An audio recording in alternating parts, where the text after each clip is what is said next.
Hi, I'm Cindy Crosby from birthsmart.com, and I'm here to talk to you today about the first of the 6 traits of optimal maternity care, and that is labor begins spontaneously. And we all know women who've given birth, and I'm sure we all know women who have had their labor begin through induction. It's a very common practice in our country right now, and it is very, it's an appealing idea to try to control the day and the time of our birth and to try to schedule it into our lives. And we also have, emotional issues that drive our desire to give birth at a certain time. Sometimes we start to doubt our ability to give birth the longer time goes on, and we sometimes feel worried about our babies and that they might be better off being born than continuing in the pregnancy. And so for many reasons, women choose induction. And many women have successful inductions with relatively few complications. And so they have a positive story to tell about it. But when we dig a little deeper and look into the research, there's a clear distinction between the group of women who choose induction versus those who begin labor spontaneously.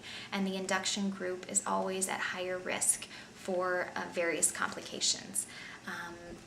Firstly, an induced labor causes contractions that are very intense, much longer, stronger, and closer together than those experienced in a natural labor. And this leads to an increased use of pain medications. It also increases the need for an assisted delivery as well as cesarean section. Babies who are induced have higher instances of being in the NICU and longer hospital stays as well. This is a particular concern for first-time mothers. For some reason, women who've already given birth, it's a little easier to get their body started and to be successful with an induction. But with first-time mothers, there's over a 2.5 times higher instance of cesareans as compared to those whose labors begin spontaneously. So there are some instances where an induction would be warranted if there's a medical indication for that, but the vast majority of inductions going on are not for medical reasons.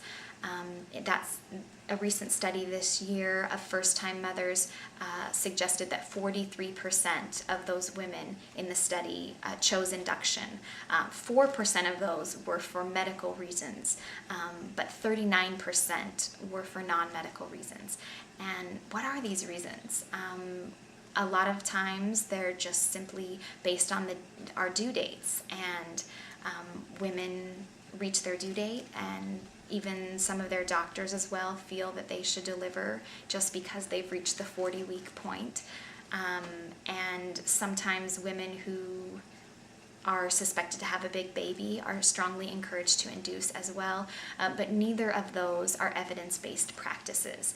And so a regular pregnancy, a full-term pregnancy, extends to 42 weeks. And sometimes we get in our mind that the 40-week point of our due date is the deadline, it's the end, it's the finish point. And once we've passed that, emotionally we feel like something's gone wrong, or that we are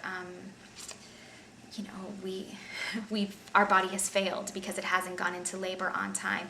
And that's simply not the case. The 40-week point is simply an estimation. They abbreviate EDD, estimated due date. It's an estimated average length of a pregnancy. And we all know that some women have shorter pregnancies as well. Women have longer pregnancies.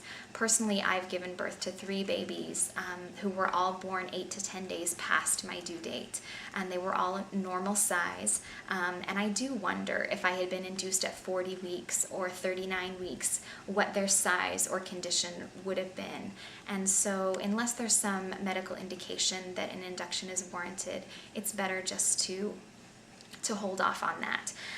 In fact, the American College of Obstetrics and Gynecology, they allow for an induction at 42 weeks for a postdates pregnancy. And despite that being the recommendation of their professional organization, many physicians routinely induce at 41 weeks or even 40 weeks. And the leading obstetric textbook called Williams Obstetrics, they say that inducing at 41 rather than 42 weeks would mean that about 500,000 more women each year would use interventions that have not been conclusively proved necessary or harmless.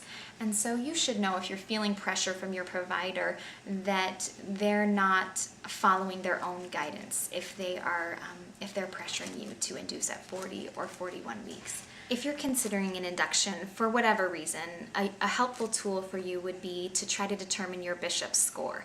And a Bishop's score is something that can evaluate how ready your body is for birth and how successful an induction is likely to be. If you have that information, that can help you as you're kind of weighing the benefits and risks in your specific situation.